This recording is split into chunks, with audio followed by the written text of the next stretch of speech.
Video kali ini aku mau sharing sedikit mengenai beasiswa DAAD untuk S2. Beberapa waktu yang lalu ada yang menanyakan kalau untuk S2 untuk mendapatkan beasiswa DAAD itu sebaiknya apply beasiswanya dulu atau mencari kampusnya terlebih dahulu.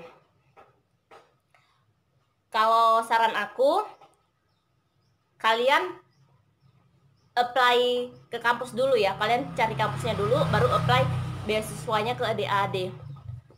Menurut pengalaman aku sendiri ya.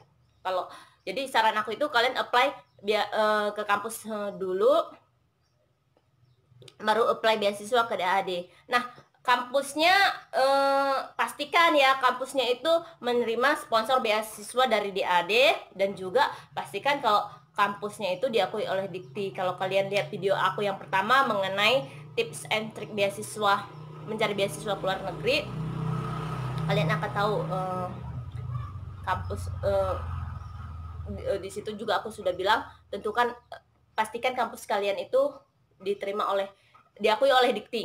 Karena sayang kan kalau udah kuliah jauh-jauh ke luar negeri tapi ternyata kampus kalian yang kalian tuju itu tidak diakui oleh Dikti. Nah, untuk mengetahuinya apakah kampus itu disponsori beasiswa dari DAAD dan juga apakah kampus itu diakui oleh Dikti, kalian bisa cek sendiri di website Dikti untuk mengenai kampusnya apakah itu diakui oleh Dikti. Misalnya THM, Teknik Hosulumeter Hessen, apakah diakui oleh Dikti. Jadi kalian tinggal masuk ke website Dikti, kalian ketik THM itu.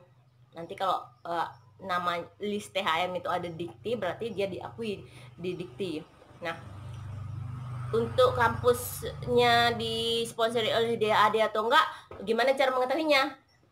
Saran aku, kalian datang langsung konsultasi ke kantor DAAD. Kantor DAAD ini berada di Jalan Sudmitmas, depan Ratu Plaza. Jadwal untuk konsultasinya itu kalau dulu itu hari Kamis setiap jam 1:30. Aku nggak tahu apakah sekarang ada terjadi perubahan atau enggak, tapi kalian bisa pastikan, kalian cek di websitenya di DAAD. Mungkin nggak ada perubahan sih, tapi untuk pastinya kalian cek ya. Kalian cek dulu, baru kalian konsultasi. Kalau kalian yang tinggal di daerah Jabodetabek ataupun Bandung, itu kan masih dekat lah kalau ke Jakarta kan. Saran aku, kalian datang langsung. Jadi kalian bisa dapat informasi yang lebih banyak. Warna merah gitu di handphonenya itu nanti ada semua kampus-kampus yang disponsori oleh DAAD. Jadi kalian juga bisa lihat di buku itu terlebih dahulu kampus mana yang mau kalian tuju. Kalian kan nanti bisa lihat websitenya, karena di buku itu lengkap ya. Di situ ada alamat websitenya, ada alamat kontak personnya, dan juga di situ kalian bisa lihat apakah program masternya itu berbahasa Inggris atau berbahasa Jerman. Kalian bisa lihat di situ semua.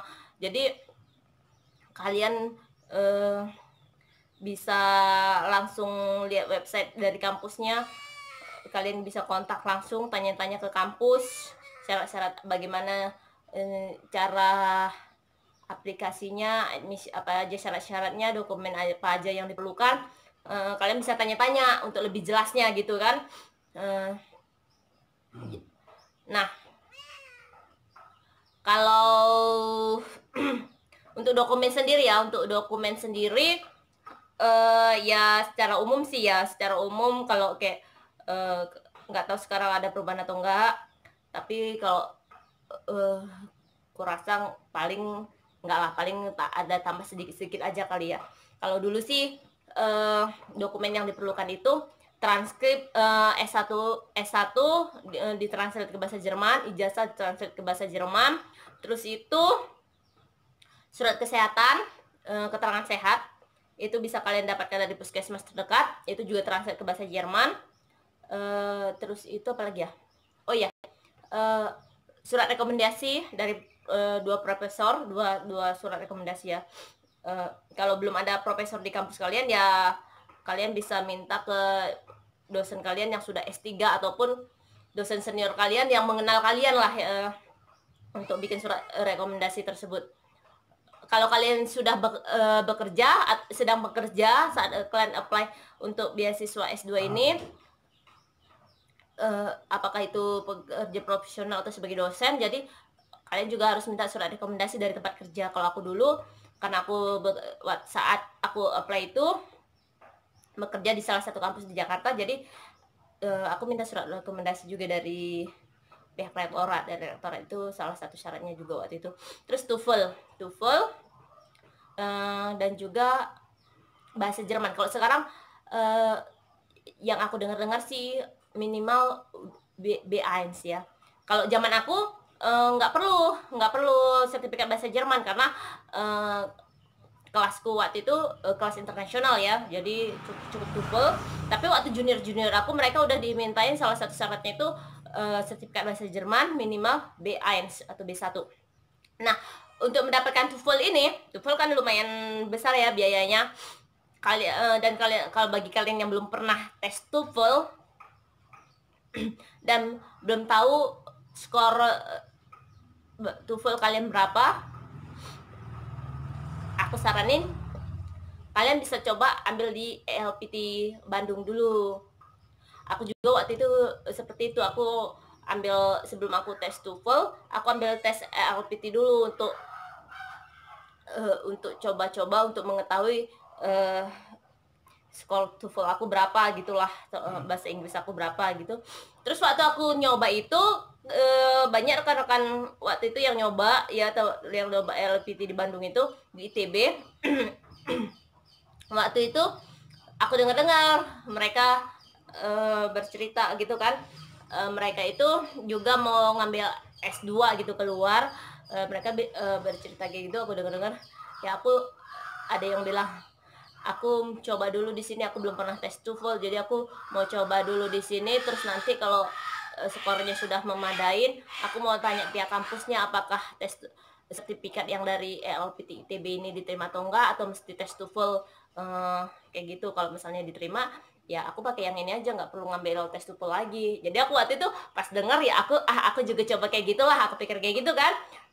Dan syukurnya memang waktu itu tes untuk sertifikat TOEFL-nya aku pakai yang ELPT dari ITB, itu bisa gitu kan, dia diakui buat kampusnya. Jadi aku nggak perlu tes TOEFL lagi. Jadi mungkin bagi kalian yang belum pernah tes TOEFL, mungkin kalian bisa coba nanti ke ini, coba ambil tes ELPT di ITB aja dulu. Kalau ya kalau kampusnya menerima sertifikat yang ELPT, jadi kalian nggak perlu tes TOEFL. Tapi kalau kampusnya nggak nerima, ya kalian harus ambil tes TOEFL-nya ya. Nah, untuk translator kalian harus translate sertifikat kalian itu ke translator yang diakuin, yang resmi ya. Nah, bagaimana untuk mengetahui translatornya itu resmi atau enggak, diakui oleh pemerintahan Jerman atau enggak? Kalian bisa lihat di websitenya DAAD ataupun di website kedutaan Jerman. Waktu itu kalau nggak salah aku lihat di website DAAD atau kedutaan Jerman ya, di situ udah dikasih tahu lah translator yang resmi yang disumpah oleh pemerintahan Jerman, diakui oleh pemerintahan Jerman itu ada beberapa gitu. Di websitenya itu dikasih nama, alamatnya. Waktu itu aku karena tinggal di Petukangan Utara, dan kebetulan dan syukurnya juga ya, syukurnya itu translatornya itu beralamat di Petukangan Utara. Jadi aku tinggal dekat kan, jadi aku transfer di situ. Ya udah, yang ditransfer itu ada 5 bundel waktu itu, 5 bundel. Itulah yang aku pakai gitu. Nah,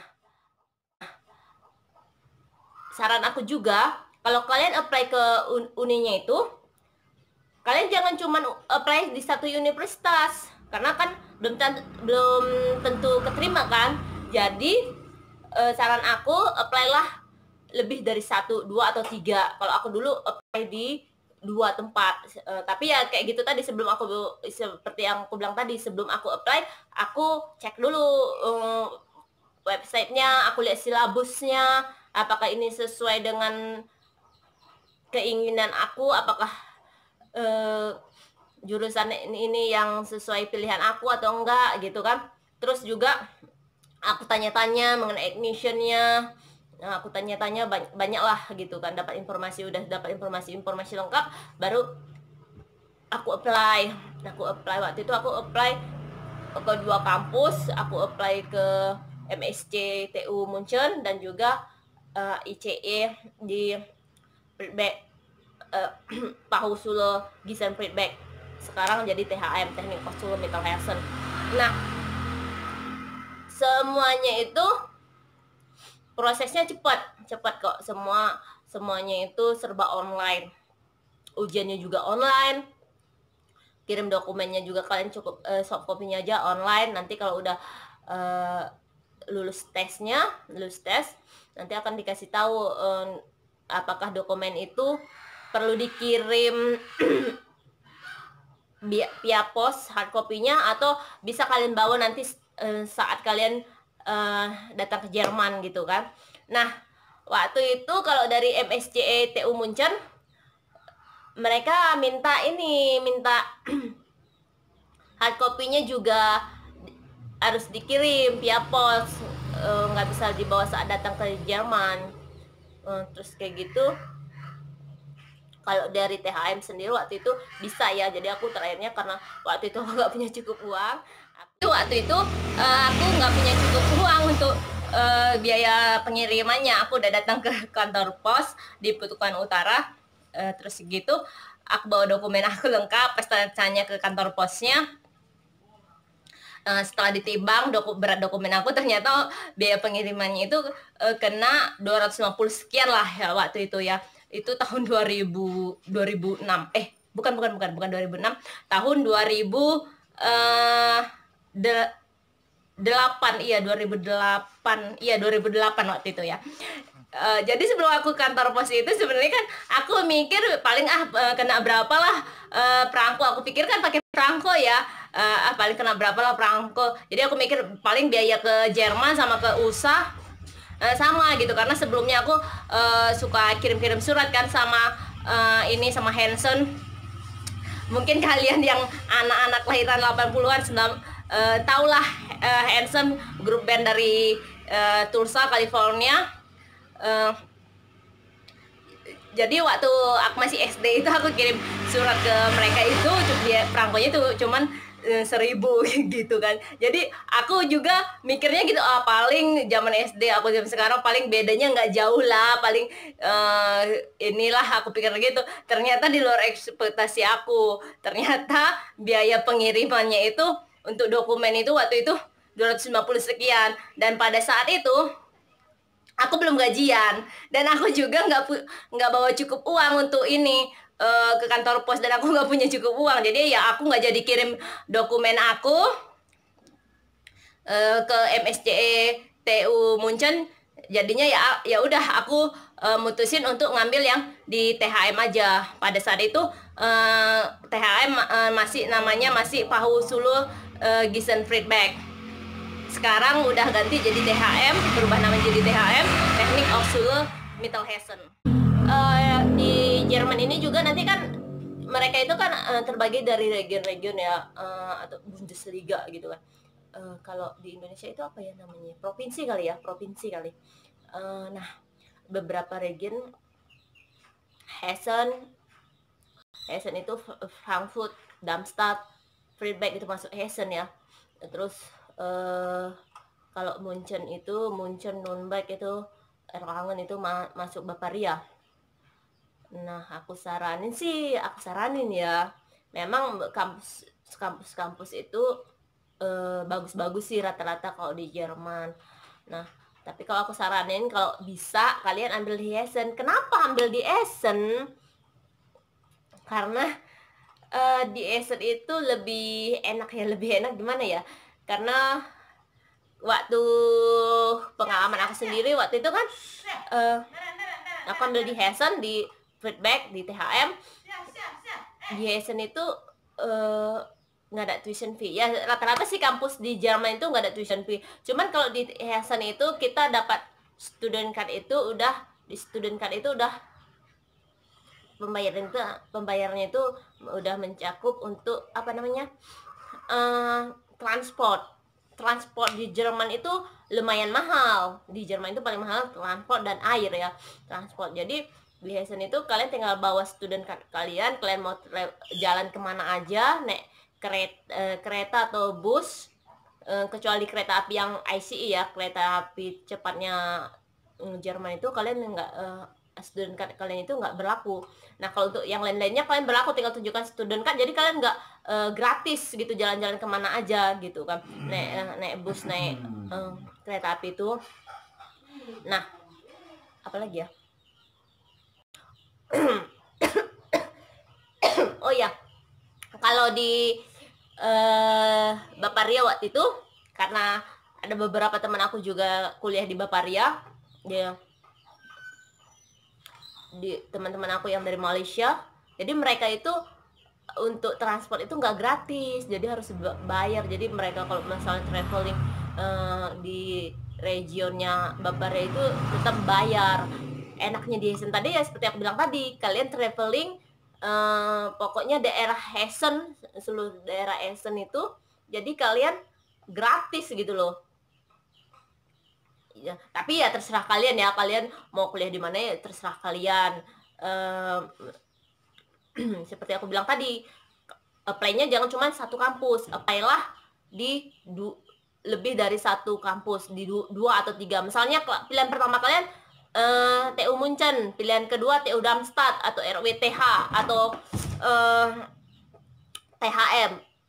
Jadi kalian apply aja, kalian apply, nanti setelah dapat LOA-nya kalian tinggal pilih kalian mau ngambil kampus yang mana tadi. Terus ya syukur-syukur kedua kampus atau tiga kampus yang kalian apply itu dapat LOA-nya kan, jadi kalian tinggal pilih. Tapi kalaupun kalian tidak dapat LOA dari semua kampusnya, mungkin dari salah satunya kalian dapat LOA-nya, jadi kan udah enak gitu kan. Misalnya kalian udah apply TU Munchen tapi nggak dapat LOA, dapat dari apply ke THM tapi nggak terima juga, nggak dapat LOA, terus kalian apply juga di TU Darmstadt dan kalian dapat LOA dari TU Darmstadt itu, jadi kan udah lebih enak kan. Nah setelah kalian dapat LOA-nya, barulah kalian datang ke DAD dengan bawa dokumen kalian lengkap, terus kalian apply lah untuk beasiswanya DAD. Jadi nanti di situ kalian kan tinggal enak, paling nggak seleksi untuk tahap pertama itu biasanya kan seleksi dokumen ya, apakah udah dapat LOA atau belum dari kampusnya. Kalian paling nggak sudah lolos gitu loh. Nah tahap kedua, tahap berikutnya itu biasanya tesnya itu interview. Kalau interview udah dapat ya udah tinggal pembekalan, tinggal berangkat gitu kan, udah tinggal enak. Jadi seperti itu sih saran aku untuk mendapatkan beasiswa S2 dari DAD. Saran aku sih pertama itu sebaiknya kalian cari kampusnya dulu, baru kalian apply ke DAD-nya. Jadi itu aja dari aku. Selamat mencoba, semoga bermanfaat dan semoga berhasil. Tetap semangat, apapun keadaan kita tetap bersyukur, ya tetap jaga kesehatan, jaga jarak ya, semangat. Jangan lupa ya, kalau kalian menyukai video ini, like, subscribe, dan share. Jangan lupa subscribe. Terima kasih.